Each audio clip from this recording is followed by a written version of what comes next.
Hello everyone. आज से हम स्टार्ट करेंगे basics of research methodology and medical statistics का चैप्टर 1 जो है इंट्रोडक्शन टू रिसर्च। सो इसमें सबसे पहले आइए आप डेफिनेशन पे।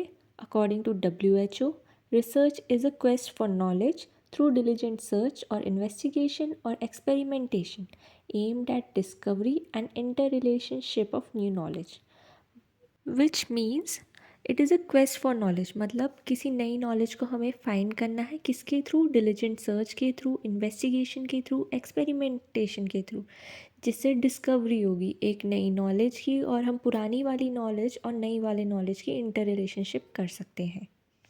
सो second definition is research in common parlance refers to search for organize knowledge. Then, according to Clifford Woody, research comprises defining and redefining problems, formulating hypotheses, suggested solution, collecting, organizing, and evaluating data, making deductions, and reaching conclusions, and at last, carefully testing the conclusions to determine whether they fit the formulating hypothesis. Which means कि problems को define करना, उन problems को रीडिफ़ाइन करना, उस पे hypothesis बनाना। Hypothesis यानी कि अजम्पशन कि इसमें हम ऐसा कर सकते हैं, उस अजम्पशन के सजेस्टेड सॉल्यूशंस बनाना, डेटा को ऑर्गेनाइज, कलेक्ट और इवैल्यूएट करना, उसमें डिडक्ट करना इंफॉर्मेशन को और एक कंक्लूजन पे रीच करना, और जो कंक्लूजन है उसको केयरफुली टेस्ट करना so that we could know कि ये फॉर्मुलेटेड जो हमारी हाइपोथेसिस है, जो हमारा अजम्पशन है, वो सही है कि नहीं है। So next definition according to PV Young, research may also be defined as the scientific undertaking which by means of logical and systemized methods aims to discover new facts or re-establish and verify old facts and to analyze their sequences, interrelationships, casual explanations and the natural terms which govern them. सो ये 3-4 definitions है, तो इनको आप go through कर लीजिएगा और exams में ये आती हैं तो अपनी 3 डेफिनेशन प्रिपेयर होनी चाहिए। सो अब हम नेक्स्ट आते हैं टाइप्स ऑफ रिसर्च में। So usually there are 2 types of research. First is pure और basic research, second is applied और डिस्क्रिप्टिव रिसर्च। तो पहला है हमारा प्योर रिसर्च, जिसको हम बेसिक रिसर्च भी कहते हैं। It is a scientific research aim to improve understanding और प्रिडिक्शन ऑफ नेचुरल और other phenomena. Basic research advances fundamental knowledge about the world. It generates new ideas, principles, and theories, which becomes basis for applied research. तो basic research वो है जो हम कह सकते हैं सिद्धांत, जो मूलभूत सिद्धांत होते हैं हमारे, उनको हम बेसिक रिसर्च के अंदर कह सकते हैं। जैसे कि मॉडर्न में क्या है, आइंस्टीन थ्योरी ऑफ रिलेटिविटी है, न्यूटन्स कॉन्ट्रीब्यूशन है। लेकिन आयुर्वेद में हमारे क्या क्या हो सकते हैं, जैसे पंच महाभूत सिद्धांत, त्रिदोष सिद्धांत, त्रिगुण सिद्धांत। सो ऐसे वेरियस सिद्धांताज हैं। अब सेकंड है अप्लाइड और descriptive research. Applied research is a type of research which uses scientific theories to develop technologies or techniques to intervene and alter the natural or other phenomenon. Applied research is a descriptive type of research which tends to solve specific and practical questions or problems. It is conducted having a predetermined goal in mind. A hypothesis about a phenomenon is generated which is based on a theory. Then scientific methods are applied to prove it. Applied research is often based on pure research. So applied research ये होता है, it is based on pure research, मतलब जो हमारे मूलभूत सिद्धांत हैं, जो हमारी लॉज हैं, जैसे लॉज ऑफ मोशन थे या जो भी लॉज हैं हमारे, तो उनके बेसिस पे हम जो नई डिस्कवरी कर रहे हैं तो उसको हम रखेंगे अप्लाइड और डिस्क्रिप्टिव रिसर्च के अंदर।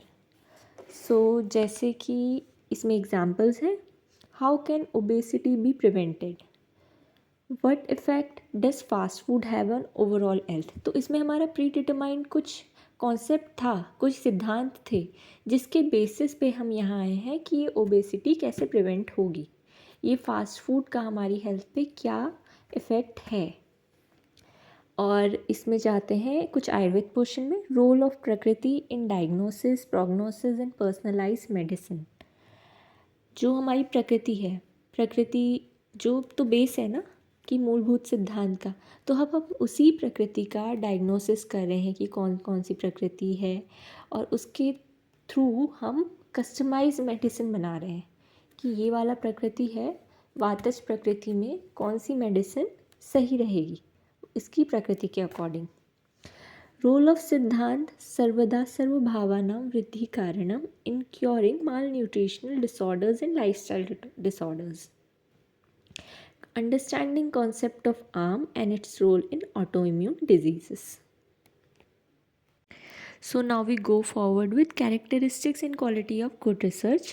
First point, it should be systematic, reproducibility, it should have control procedures, empirical and objective, that means depend on direct observation and not on what you think you want to happen.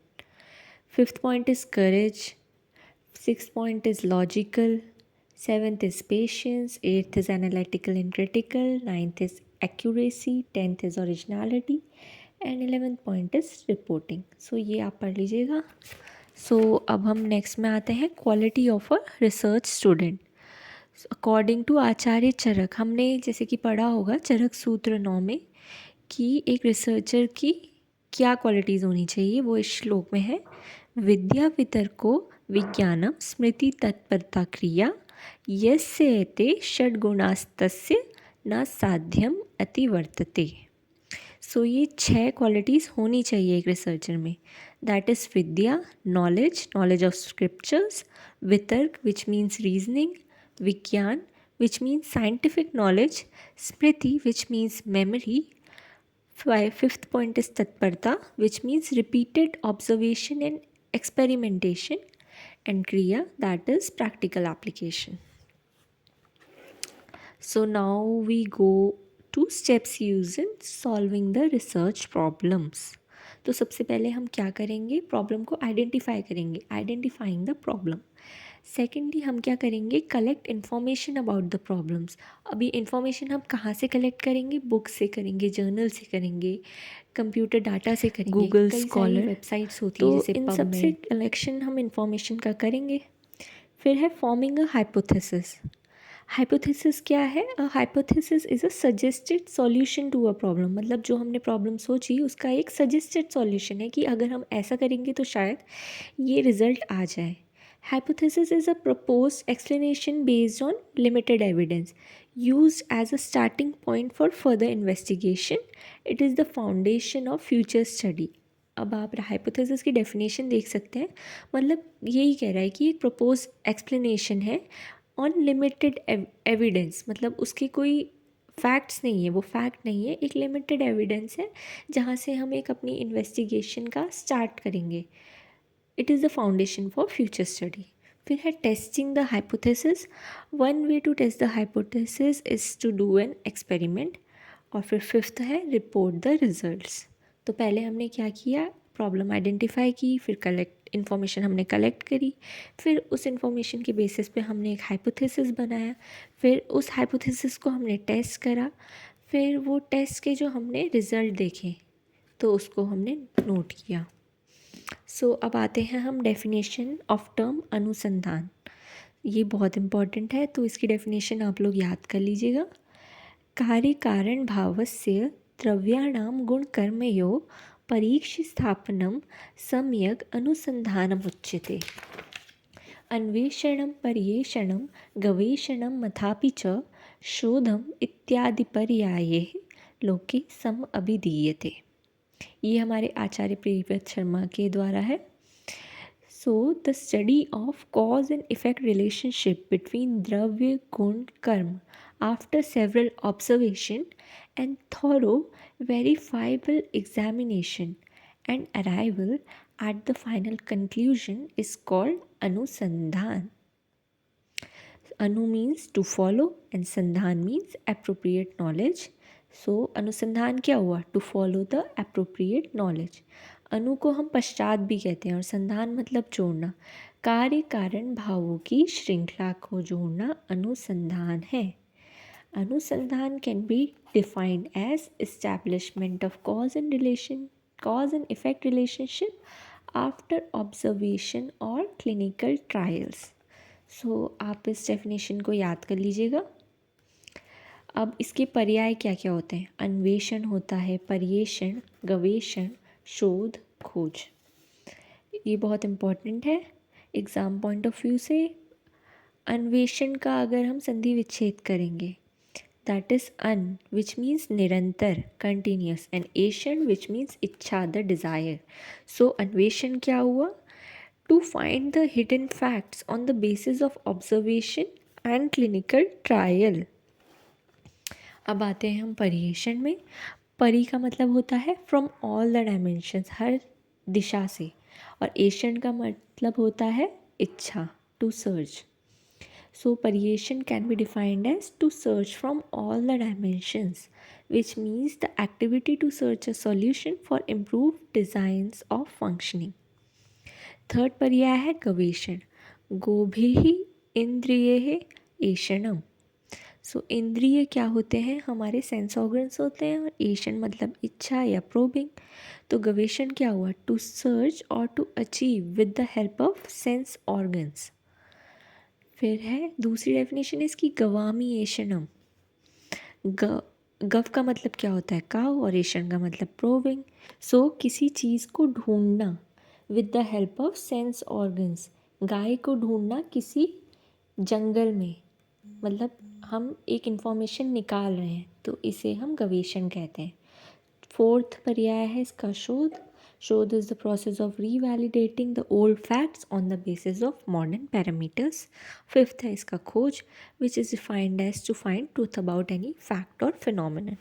Other terms use for research in Ayurveda जैसे कि परिशोधन, searching, मंथन, ऋषि अर्चना, searching without any selfish desire, and pariksha which means experimentation or examination।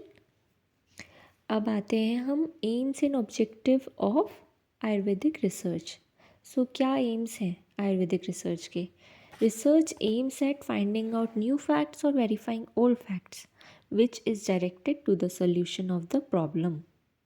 Second है the ultimate goal of research is to discover the cause and effect relationship, जैसे ही हमने पहले पढ़ा था।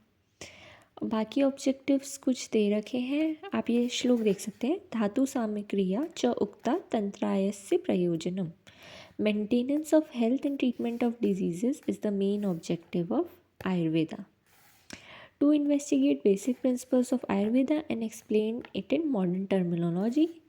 To study and understand specialities of Ayurveda and their utility, to conduct clinical trials with integral approach considering Ayurvedic and modern parameters, to establish Ayurvedic management in epidemics, to establish critical management of diseases, to find solutions for current problems like autoimmune diseases, sound and air pollution, etc.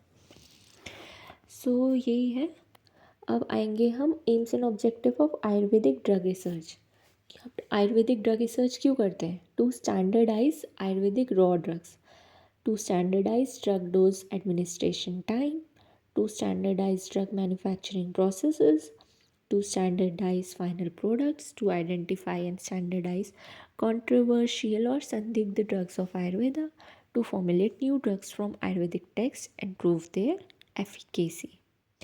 तो ये हो गया हमारा chapter 1। तो इसमें से important part है हमारा डेफिनेशन ऑफ रिसर्च। आप और WHO के अकॉर्डिंग जो डेफिनेशन है वो तो सबसे इम्पॉर्टेंट है, तो आप एक वो पढ़ लीजिएगा और 2 डेफिनेशन आप और पढ़ लीजिएगा, मतलब एटलीस्ट 3 डेफिनेशन होनी चाहिए।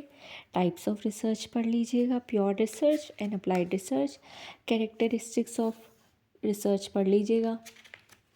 फिर उसके बाद क्वालिटी ऑफ रिसर्च स्टूडेंट, विद्या वितर्कों वाला श्लोक, फिर अनुसंधान की जो डेफिनेशन है वो सबसे इम्पॉर्टेंट है, वो देख लीजिएगा। कार्य कारण भावस्य वाली ये किसने दी थी? हमारी प्रियव्रत शर्मा ने।